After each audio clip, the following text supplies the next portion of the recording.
In Oakland, California, this is NBA Countdown, brought to you by Straight Talk Wireless. And welcome to NBA Countdown. My name is Michelle Beadle, Chauncey Billups, Jalen Rose. They're fixed normal chairs. They're not going anywhere. Paul, on the other hand, he's on the end in case we need to crop him out of every shot and just kick him out. The commissioner is going to be here.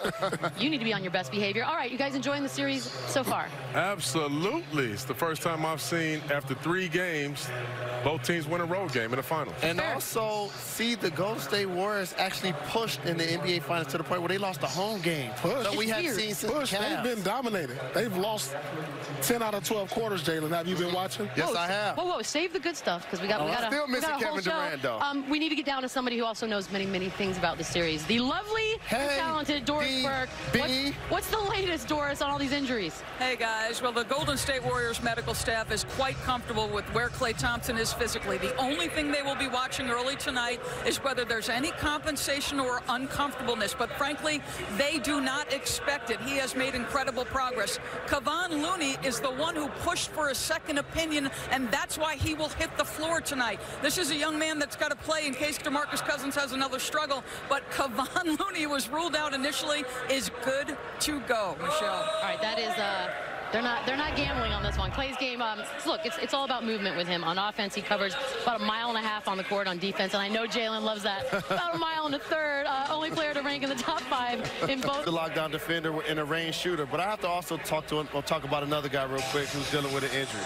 His name is Kevin Durant. And I'm really familiar with the setup workout that KD had yesterday with the team, Mr. Big Shot and the truth. And I'm going to tell you guys, it didn't go well on any level. Wow. It did not go well on any level. I'm just going to keep it at that. So I went from being a guy that thinking he may come back later in the series.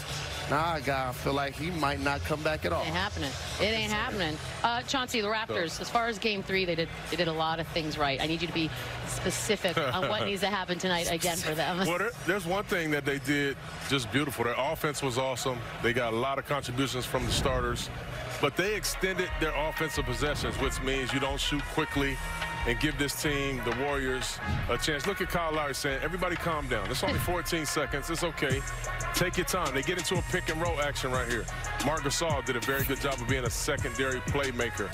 And when these 2 guys play well and knock down shots, big shot right there by Kyle Lowry, it's just a different ball club. Again, you get Marc Gasol at the elbow. He's a terrific passer. You get these 2 guys into action. Here's what you want. Long possessions, 2 feet in the paint. Look at that, 2.5 seconds on the clock. You're getting a 2-foot little jump hook right there. They need to play that way. Siakam's been great. Obviously, we know what Kawhi is going to bring. Van Vliet has been good.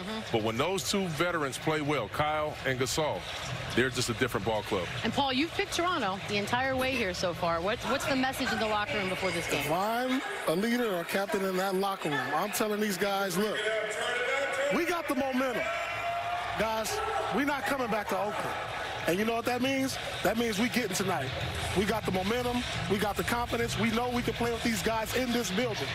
Let's take advantage tonight, and we'll be drinking champagne after Game 5 when we go home and bring home the title. That'll be my message in the locker room right there.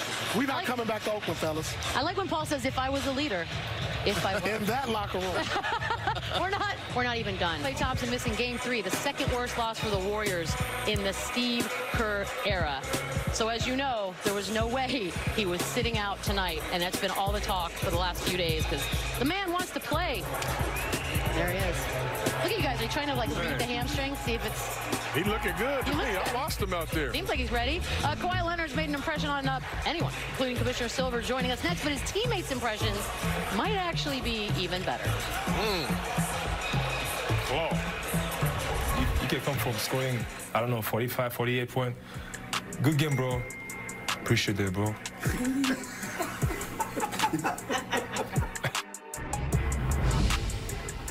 Straight Talk Wireless. And we are excited, as always, to welcome the NBA, the commissioner of Adam Silver is here. He is here, and he's ready to go. I'm gonna do the serious thing right off the bat because Mark Stevens, if you haven't heard by now, is of course a Warriors investor, sitting courtside game 3, got into an altercation with Kyle Lowry. The punishment is 1-year suspension, $500,000 fine. How did you guys come up to that? We began by gathering the facts, so our head of security was interviewing him almost the moment after it happened, and then after the game, of course, we interviewed the officials that were involved, Kyle Lowry, other players who were present, and other fans. We, of course, spoke to Mr. Stevens, and we looked at past precedent and determined that the year suspension plus a $500,000 fine was appropriate in this situation. I admire how you make decisions swiftly and you came to a conclusion not less than 24 hours basically after it happened. But there are a lot of people that feel this is a gentleman that's worth $2.3 billion and they feel like a $500,000 fine is like a drop in the bucket. What are your thoughts to that? I hear them. You know, one, there's certain limits to my authority, but beyond that, again, all we can do is look in a fact-specific situation, and to the extent he's worth that much money, I don't know if we would have appeased anybody if it was $1 million or $1.5 million instead, but I think it was something that we thought was truly a mistake. You know, that it happened in essence within 5 seconds. He has an unblemished record before then, and to your point also, we think finality is critical. In the moment of a final series, I think for the Raptors, for Kyle, they have to know we dealt with it and they can move on. And I think if it lingered beyond into today and into the rest of the series, I think that creates even more of an issue. So I respect people can disagree in this situation. Hey, Adam, I know we're in the midst of a very dramatic, competitive, you know, NBA Finals. Other than what we just spoke about, are there any other things in the NBA that kind of keep you up at night? Do I look tired?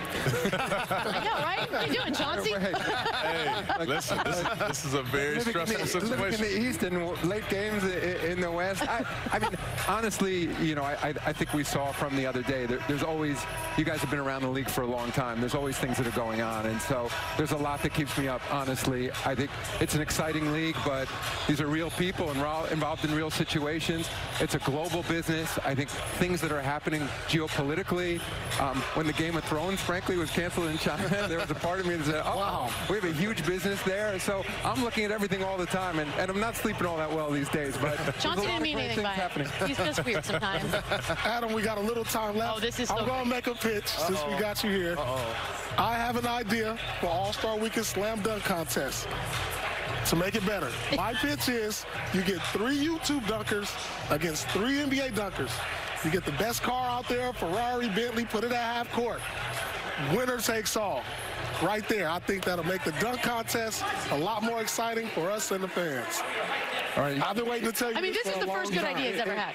Paul, if you'll deliver the 3 best dunkers in the NBA to compete against 3 YouTube dunkers. Well, you get 3 dunkers in the NBA. You get the YouTube Not dunkers. just any dunkers. The incentive is we put that Ferrari, that Bentley. First of all, at half court. The YouTube guys are going to smash the NBA guys in the dunk contest. But think about it. They have also connect. This is what it will do. It will connect. They can't afford a Ferrari, Paul. It'll connect the new generation. Who can't? With the YouTube dunkers. It'll bridge the gap because the YouTubers are the people, the young kids who watch the social media. Then you got the older crowd who watch the This is what keeps him up at night, by the way. I have a lot of great ideas. I need to come to the office. Than I do. No, the dunk contest will be fixed in one word: Zion. How about that? That's a lot of Think about pressure if you on had that young man. Zion in the dunk contest. Okay. And then you got the 3 YouTube guys. This is, by the way, this goes on every game. That's an idea right Thank you. Enjoy this game and hopefully the other ones as well. Thank you. All of them. We apologize for Paul. No, it was his first good idea. That's a great idea. NBA Finals Sports Center, Scott Van Pelt. You're going to want to watch, obviously, everything about this game. It was his first good idea. Kyle Lowry, big key for the Raptors, shooting 58% off of his passes. In a loss, they went 2 for 7 from the field. Like this.